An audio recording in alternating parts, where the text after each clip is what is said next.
Olá, boa noite e seja bem-vindo ao canal Portugal Místico. Desta vez passamos para um segundo ciclo do Apocalipse. Para mim é um apocalipse porque vamos falar de economia. Fique connosco.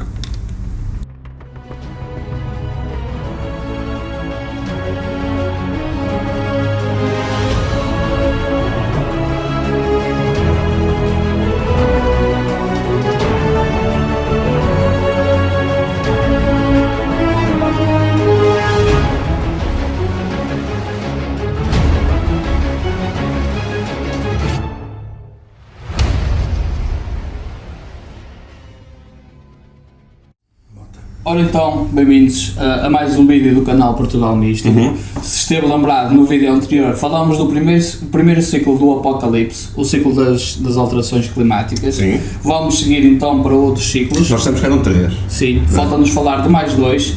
Este vídeo nós vamos falar principalmente do ciclo económico, ou seja, quando falamos em economia ou um ciclo económico, falamos geralmente sobre a produção, sobre distribuição e consumo de bens e serviços. Tudo que está dependente. Nós estamos a falar de dinheiro diretamente, não é? É isso.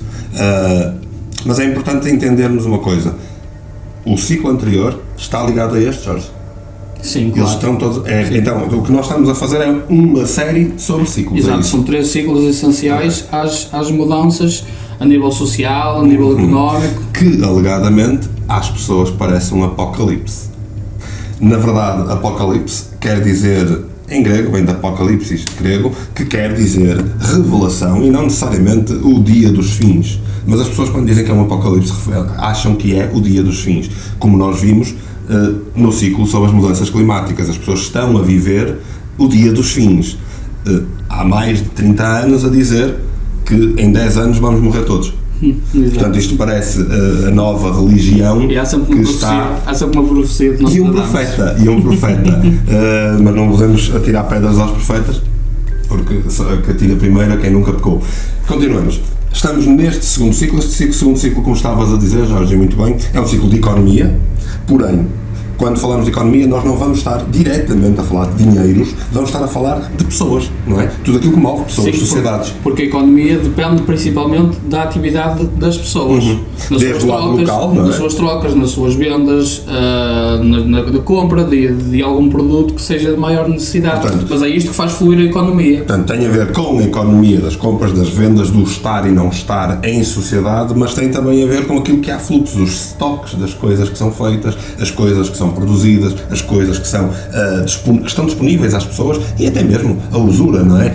A banca, a bolsa, tudo isto, a agiotagem, porque não faltam agiotas, então em Portugal quer dizer, em Portugal há menos agiotas e cada vez mais idiotas, mas isso são outros problemas.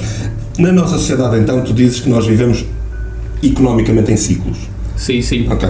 Ou seja, há um padrão ou um ciclo previsível mediante a atitude das pessoas com o dinheiro. Portanto, alguém conseguiu pegar em todos os ciclos conhecidos e em todos os processos registados da economia mundial, e é mundial, voltamos a dizer, tal como no vídeo anterior, que se não viu pode ir a www.portugalmístico.com/canal ver, foi o episódio 50 onde falamos de mudanças climáticas. Hoje, então, saltamos para os ciclos de economia e que faz sentido nesta série. Estes ciclos de economia, que são a nível global, tal como nós vimos no anterior, quem é que conseguiu sistematizar aqui isto? Sim, há várias figuras economistas importantes e que inventaram os seus sistemas de previsão dos ciclos económicos. E aliás há empresas, não é? Há empresas que se dão ao devido desplante e se dão o poder de avaliar a economia de pessoas, de nações e dizer que elas são lixo. Porquê? Porque é interessante fazer isso e depois dá um jeitinho a mais alguém. Exato, gostam de influenciar os mercados. Portanto, mas há economistas a sério. Sim, há um que se destaca do século XIX, um economista russo. Russo de novo. Não é americano, é russo. Jorge, alguém vai acabar por dizer que nós temos uma agenda russa por trás de nós e que o facto de eu... Foi por isso que eu não vim de vermelho, porque andam a dizer, ainda dizem que nós somos russos, mas vieste tu. Vieste tu. Se calhar o Putin paga-nos esta roupinha, antes pagasse, também de certeza que ia vestir uma fartela mais adequada, não é? Continuamos. Este economista russo de que falas o Kondratiev. Sim, certo? chama-se Nikolai Kondratiev. E ele inventou um sistema de previsões baseado nos ciclos económicos, designado também por ondas longas, e que tem uma duração de cerca de 66 anos.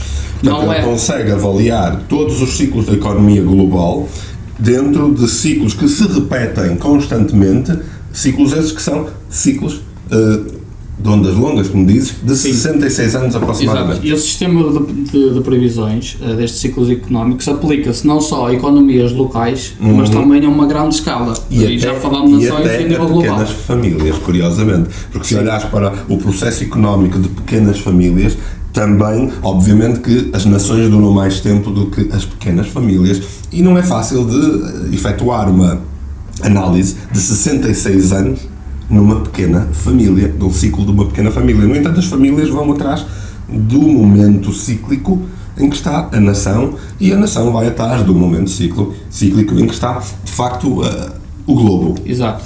Mas ele associa estes ciclos e compara com a fase das estações. O que é fantástico, porque eu não percebo nada de economia e tu percebes? Não somos propriamente economistas, e como não percebemos, quando Kondratiev, o Nikolai, faz esta sistematização e divide a explicação em 4 estações, ajuda-nos a nós que não percebemos de economia a entender como é que este ciclo de 66 anos flui, não é? Exatamente. Porque nós sabemos o que é a primavera, o verão e por aí fora. Sim, e aquilo que mais influencia as estações ou as fases sazonais é de facto o Sol, é a atividade do Sol, que vai ter uma grande importância neste contexto. Será então que o Sol anda a influenciar a nossa economia, Jorge? Se calhar saiba mais sobre economia connosco, sobre estes ciclos de Kondratiev, os ciclos sazonais de Kondratiev, já a seguir.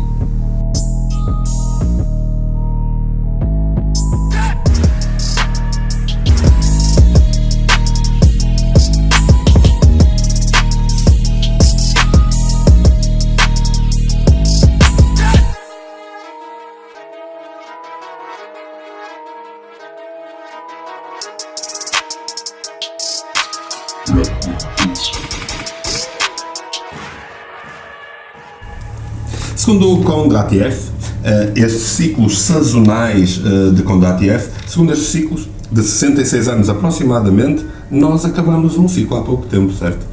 Sim, terminou um ciclo de Kondratiev, alguns por 2015. Exatamente, que começou em 1949. Exatamente, ou seja, há aqui um período de 66 anos dividido em 4 partes.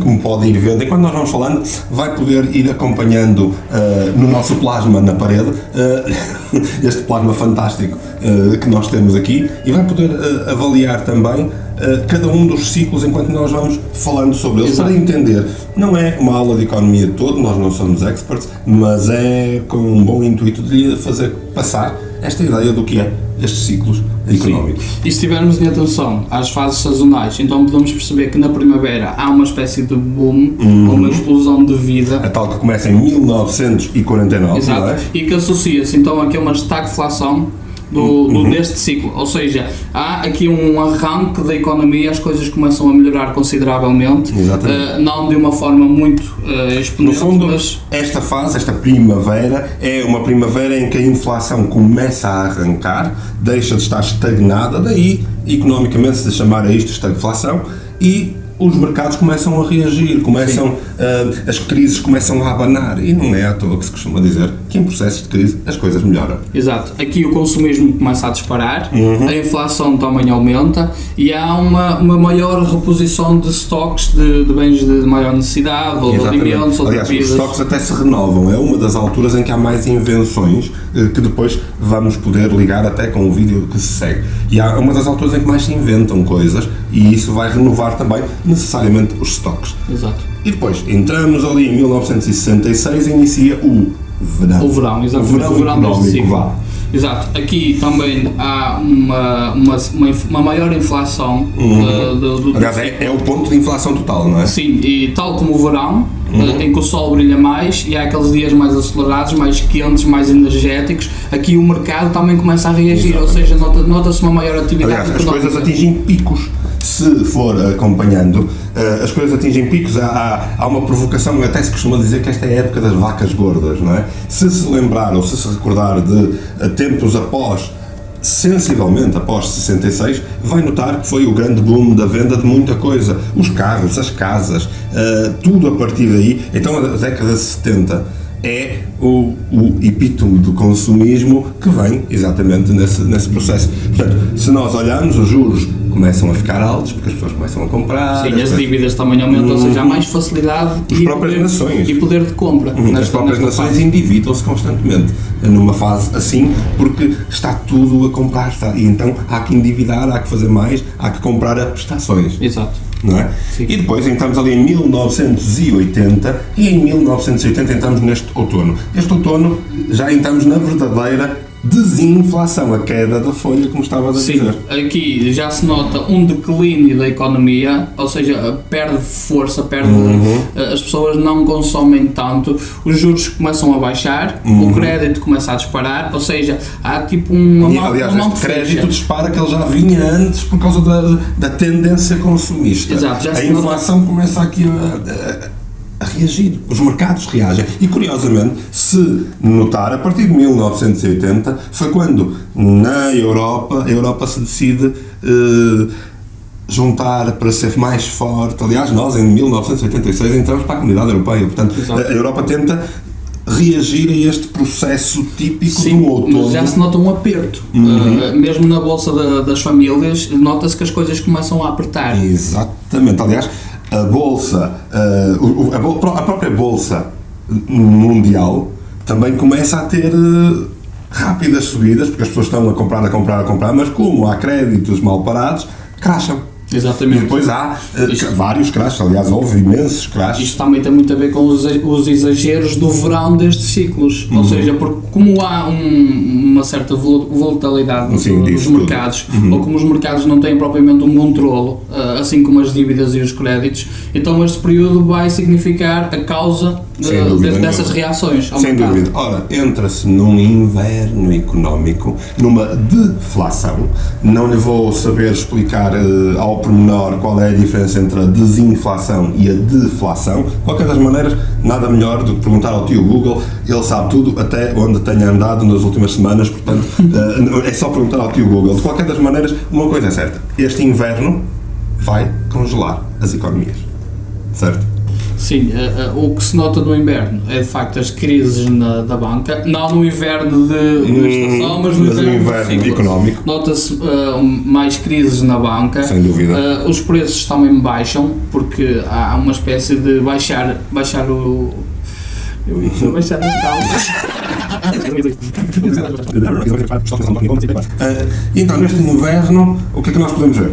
No inverno destes ciclos, então, nós podemos assistir a uma crise na banca, a uma constante crise. Aliás, a partir de 2000 não se falou de outra coisa, a crise na banca. Aliás, em Portugal, parece uma espécie de novela da TVI, porque ainda não se fala de outra coisa senão da crise na banca. Sim, eu acho que essa crise até foi falada desde 2000 até 2011, e depois é que inventaram aquele ambiente, aquela atmosfera. Sim, mas continua porque continuamos a levar com a crise da banca, mesmo que a maioria dos bancos comece agora a dizer que está a ter lucro. Exato. Mas calma, porque o problema é que as pessoas atacam pontos. Claro que há corrupção, mas não há corrupção na banca só, há corrupção em todo lado. Claro. A questão é, as pessoas continuam a achar que a banca está em crise porque há corruptos. Não. Os corruptos podem ter provocado a crise, mas se eles já estão identificados, já não estão lá, portanto a banca já pode reagir.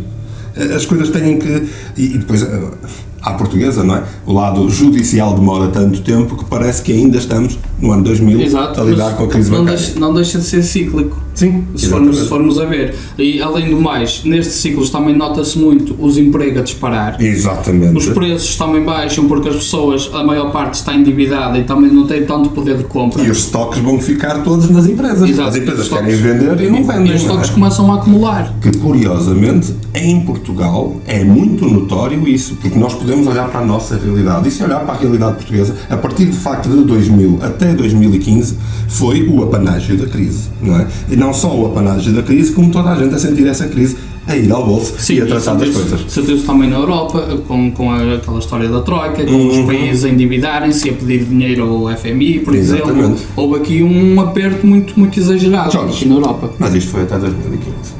Se nós fizermos rodar todo este gráfico, vamos notar que estamos agora na tal primavera. 2015 é a primavera económica.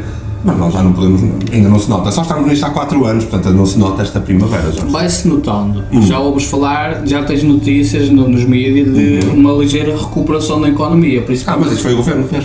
O governo é que aumentou o emprego. As taxas de desemprego estão a baixar por causa do governo. Ou não é o ciclo. Ou isso está a acontecer no mundo inteiro? Sim, está a acontecer no mundo inteiro. Apesar de ouvir as notícias como a crise de recursos dos combustíveis fósseis, como o petróleo, ainda recentemente subiram os preços do barril. Então, nós estamos a recuperar. Nós estamos numa primavera económica. Se nós estamos numa primavera económica e o desemprego baixa, como nós estávamos a dizer, há outras coisas que se notam, certo? Sim. O que é que mais nós podemos aqui... O consumismo aumentou. Eu sei que acha que está com pouco dinheiro porque a crise está aí, mas isso já era. A crise não está aí. Veja se de facto está em crise, comece a notar tudo o que tem comprado, note os créditos em que as pessoas já se estão a meter, porque estamos numa estagflação. Ou seja, passamos a estagnar a inflação e a inflação vai começar a subir agora novamente, que é para os mercados começarem todos aqui a reagir. E breve há novos estoques de coisas novas. Novidades. Sim, e com esta energia de renovação também começas a ver novos produtos a chegar ao mercado com maior afluência, começas a notar maiores conquistas também a nível mundial nas diversas áreas, tipo na ciência, a nível económico até, ou notas aqui algo novo, notas aqui uma nova dar frente. Vamos observar isto tudo a acontecer, em especial olhando para um dos países que mais se auto-intitula como os donos do mundo.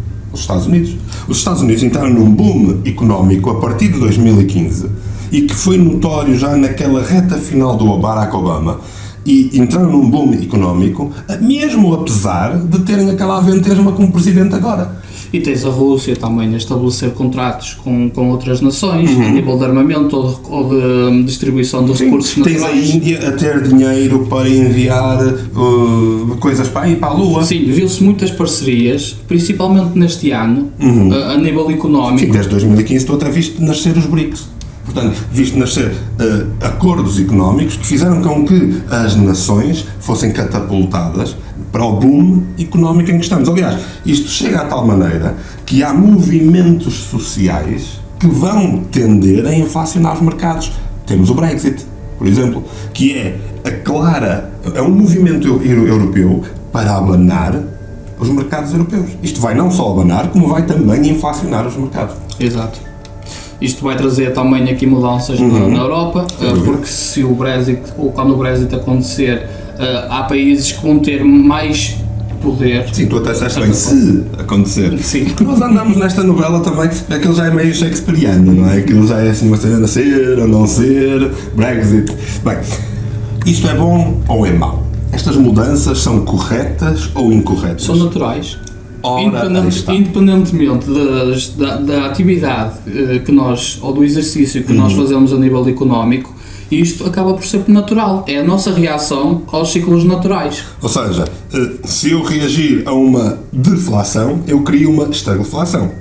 Se eu reagir a uma estagflação, eu crio uma inflação. Se eu reagir a uma inflação, eu crio uma desinflação. Sim, e faço tudo isto que está aqui. Tal como as fases sazonais. Ou seja, na primavera também há aquele boom. Isto está-me a fazer lembrar o último vídeo. Porque no último vídeo, uma das conclusões que nós tiramos é que é tudo ciclos naturais. Exato. E nós vivemos de ciclos. E de novo estamos a desculpabilizar o ser humano. Curiosamente, se viu o último vídeo, uma das coisas que pode ter ficado com a ideia é que o Portugal Místico estava a desculpabilizar o ser humano de todo. Quando nós falamos de mudanças de ciclos climáticos e mudanças climáticas, não estamos a desculpabilizar. Nós retiramos o radicalismo, a nova religião que está na moda, retiramos o radicalismo e damos-lhe questões válidas, questões científicas, factos, para que não esteja constantemente a aceitar apenas como se fosse uma Bíblia. Porque nem todas as Bíblias estão corretas. Eu já li várias e elas têm erros. A questão é e muito importante aqui, estes ciclos económicos, voltando ao tema deste vídeo, estes ciclos económicos são naturais.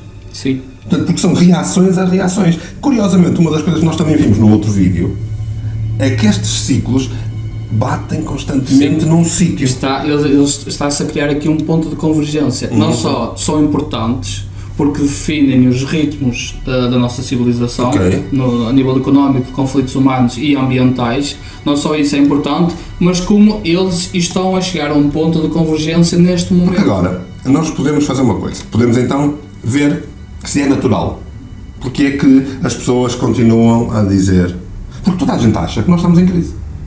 Toda a gente acha que nós somos cada vez mais, e como tantos que somos, nós vamos fazer uma hecatombe no planeta, porque nós somos muitos e vamos destruir tudo. Será que somos? Pois. É que toda a gente acha que a sociedade é cada vez mais perigosa, cada vez menos segura, cada vez mais criminal. Mas comparando com o quê? Pois. E nós trazemos também um pouco de... Porque é isto que é Portugal Místico, certo? O canal Portugal Místico é para desmistificar. Então vamos traçar comparações. Comparações baseadas em estatística global, baseada, e a estatística global, caso não saiba, ela funciona muito bem, porque quase todos os países do mundo são muito precisos nos censos. E os censos já existem há algum tempo. E então, temos aqui algumas estatísticas para si. Por exemplo, as pessoas acham que cada vez mais temos menos hipótese de mudar o mundo. É o contrário. É o contrário. Porquê? Em 1820, só para fazer uma ideia, 99% da população mundial não fazia sequer nada na sociedade. Eram simples obedientes. Eram escravos, trabalhadores, proletariado, mulheres, crianças. Só 10% decidia e normalmente 1% mandava. E agora, hoje em dia, Jorge? Porque na altura tinham conhecimento. Esses 10% tinham um conhecimento.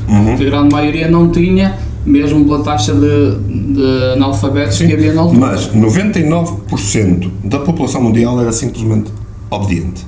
Hoje em dia, e se duvidar de mim, é só depois ver, nós vamos depois dar uns links para poder ver, se duvidar de mim, pode ver nas estatísticas. E em 2015 as estatísticas apontavam para 99% da população de maneira direta ou indireta, está ligada a uma mudança nacional. Seja por votar, seja por fazer greve, seja por fazer manifestações, ou seja mesmo por ativismo. Ou seja, 99% contra 99% do contrário em 1820. Mas as pessoas têm cada vez mais a ideia de que vivemos mais tempo e que breve nós vivemos mais tempo e somos mais. Isso é verdade. Mas não é isso que é importante. O importante é que cada vez mais vivemos com mais qualidade. Porque em 46% das pessoas em 1820 morriam antes dos 5 anos. A taxa de mortalidade, e não é infantil, Jorge, a taxa de mortalidade era de 46%. E a taxa de mortalidade estava afetada até aos 5 anos. Hoje em dia, é comum sermos avós e bisavós. Exato, sim. E isto é graças à medicina. Curiosamente, as famílias antigamente eram mais numerosas. Sim. E agora, havia menos recursos, ou menos abundância, mas agora as famílias não são tão numerosas como antigamente. As pessoas no geral não acham isso, é melhor desmistificarmos, porque as pessoas cada vez acham que nós estamos num mundo cada vez mais pobre e que a pobreza extrema está cada vez maior. Pois, mas como tens poucos filhos, como as famílias agora... É mais do que isso, vai muito mais longe do que isso. Tem a ver com a natalidade, claro que sim, mas é muito mais longe. É que se nós olharmos a uma escala global, 96% das pessoas em 1820, como tu dizes muito bem, que tinham os tais 6 a 7 filhos por família, eles também não tinham menos, eles não tinham ensino básico, eles não sabiam ler. 96% das pessoas eram ignorantes e estavam dentro da taxa de pobreza. Hoje em dia, mais de 90% da população mundial está dentro da área média económica, baixa ou alta, mas estão no escalão médio 90% do mundo. Portanto, faz sentido que cada vez mais e porque cada vez mais se estuda, eu acho que tenho aqui até uma coisa que lhes diz que 86% terminam a educação básica no mundo inteiro. Isto é muito bom. Sim, e tens mais recursos à disposição, sendo as filhas menos numerosas. Exatamente, se as famílias tiverem menos filhos. Dá para concentrar mais recursos para os filhos que aqui existem, porque são poucos. Então, se as pessoas estão melhores, deviam ter mais filhos. E isto está errado. Vamos desmistificar. As pessoas estão melhores, logo, têm menos filhos. Porquê? Porque os filhos deixam de ser uma mão de obra. Mas deixam de ter medo, porque a maioria das famílias tinham filhos, porque a taxa de mortalidade era tal que tinham que ter 9 filhos para sobreviverem 6. Sim, mas eu também estou a imaginar tu a teres um estilo de vida tipo dos anos 1820, no agora, em que trabalhas quase 10 horas por dia e depois tens uma família com 8 filhos. Sim, só que na altura... Isso até pode acontecer, hoje em dia já não vai acontecer, até porque na altura... Mas não havia educação. Exatamente. As crianças começavam logo a trabalhar desde cedo, o trabalho era forçado. Exatamente. No entanto, com todas estas coisas que nós dissemos, as pessoas podem estar a achar mas essas estatísticas estão erradas. Vamos fazer assim, vou-lhe dar um bocadinho a mostrar. É o Hans Rosling, que tem ele é um sueco, ele faz uma coisa que eu acho fabulosa, que é ele trabalha os factfulness, ou seja, ele só trabalha factos.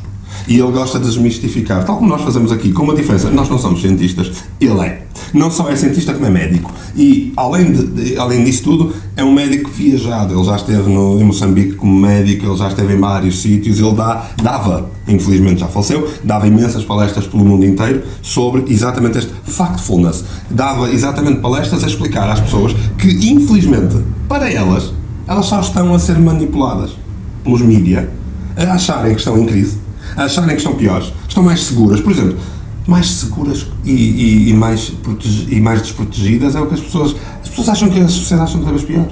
Mais criminais. É mentira! Porque há mais gente. Não, há mais informação. Se tu estiveres... se houver um assassínio, esse assassínio vai dar todos os dias na televisão. Sim, e tu, ao meio-dia, enquanto... Quantas vezes havia assassinos antigamente? No almoço, na hora do almoço, enquanto digeres a tua comida, também estás a digerir assassinatos, Não é à toa que se chamam programas de televisão. É para te programar. E na verdade, aquilo que este investigador, com os dados reais do mundo inteiro, tem para lhe dizer é que, por exemplo, nós estamos muito mais seguros. Porquê? Porque se nós medimos a taxa de mortalidade face à criminalidade mundial ou face aos desastres naturais, diminuiu em cerca de 80%. Portanto, nós estamos muito mais seguros, muito mais protegidos, muito mais capazes, muito menos ignorantes. É certo que ainda há ignorância a imperar pelo mundo. Claro que sim. Mas a seleção natural, mais cedo ou mais tarde, vai fazer das suas.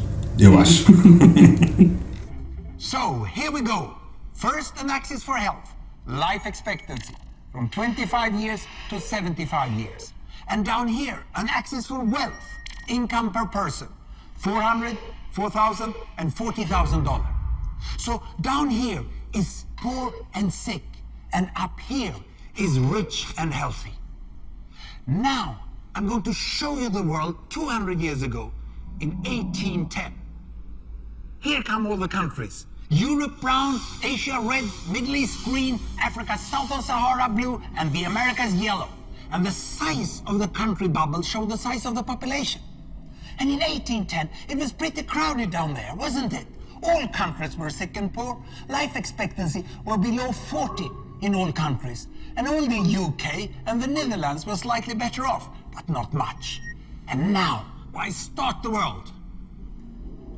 The Industrial Revolution makes countries in Europe and elsewhere move away from the rest. But the colonized countries in Asia and Africa, they are stuck down there. And eventually, the Western countries get healthier and healthier. And now we slow down to show the impact of the First World War and the Spanish flu epidemic. What a catastrophe! And now I speed up through the 1920s and the 1930s. And in spite of the Great Depression, Western countries forge on towards greater wealth and health. Japan and some others try to follow, but most countries stay down here. Now, after the tragedies of the Second World War, we stop a bit to look at the world in 1948. 1948 was a great year. The war was over, Sweden topped the medal table at the Winter Olympics, and I was born. But the differences between the countries of the world was wider than ever. United States was in the front, Japan was catching up. Brazil was way behind, Iran was getting a little richer from oil, but still had short lives. And the Asian giants, China, India, Pakistan, Bangladesh and Indonesia, they were still poor and sick down here. But look what is about to happen. Here we go again. In my lifetime, former colonies gained independence, and then finally they started to get healthier and healthier and healthier. And in the 1970s, then countries in Asia and Latin America started to catch up with the Western countries. They became the emerging economies. Some in Africa follows. Some Africans were stuck in civil war and others hit by HIV. And now we can see the world today in the most up-to-date statistics. Most people today live in the middle. But there are huge differences at the same time between the best of countries and the worst of countries. And there are also huge inequalities within countries. These bubbles show country averages, but I can split them. Take China, I can split it into provinces. There goes Shanghai. It has the same wealth and health as Italy today. And there is the poor inland province Guizhou. It is like Pakistan. And if I split it further, the rural parts are like Ghana in Africa. And yet, despite the enormous disparities today, we have seen 200 years of remarkable progress. That huge historical gap between the West and the rest is now closing. We have become an entirely new converging world. And I see a clear trend into the future. With aid, trade, green technology and peace, it's fully possible that everyone can make it to the healthy, wealthy corner.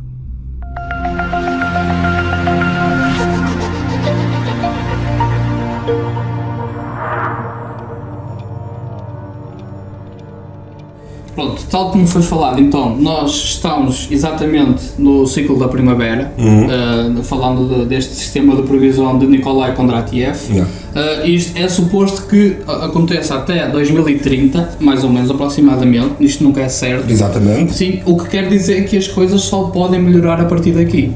E este melhorar é um melhorar instável. Porquê? Porque este melhorar, nada melhora sem piorar primeiro. Ninguém reage se não estiver em crise. Se eu estivesse sentado no sofá não me apetece ir a lado nenhum. E o que é que eu quero dizer com isto? Quero dizer-lhe que esta foi a segunda trombeta do Apocalipse. Falta a terceira. E nessa terceira nós vamos desvendar-lhe algumas coisas que vai fazer bastante sentido. Por exemplo, se nós fizermos 66, isto faz sentido com um dos ciclos que nós falamos no vídeo anterior. O Sol. Será que o Sol, que mexe no clima, que mexe na natureza, também mexe no ser humano, porque o ser humano é natural? Obviamente. Mas se calhar isso fica para o próximo ciclo, para a trombeta final, em que vamos falar exatamente de quê? Dos conflitos. Dos conflitos humanos, exatamente. Okay. Não se esqueça, para terminar, não se esqueça de partilhar os nossos conteúdos e os canais do canal Portugal Místico, de nos seguir no Facebook e na comunidade Portugal Místico e de subscrever o YouTube. Subscreva o YouTube e, claro, continue a ser cada vez mais ativo, a estar connosco. Se achar digno, partilhe. Se não achar, partilhe na mesma, com uma adenda a dizer que não concorda rigorosamente nada, mas o que interessa é divulgar, porque é isto que é crescer. É ouvir várias opiniões. É como a ciência. A ciência é ceticismo, não é certeza. Muito boa noite.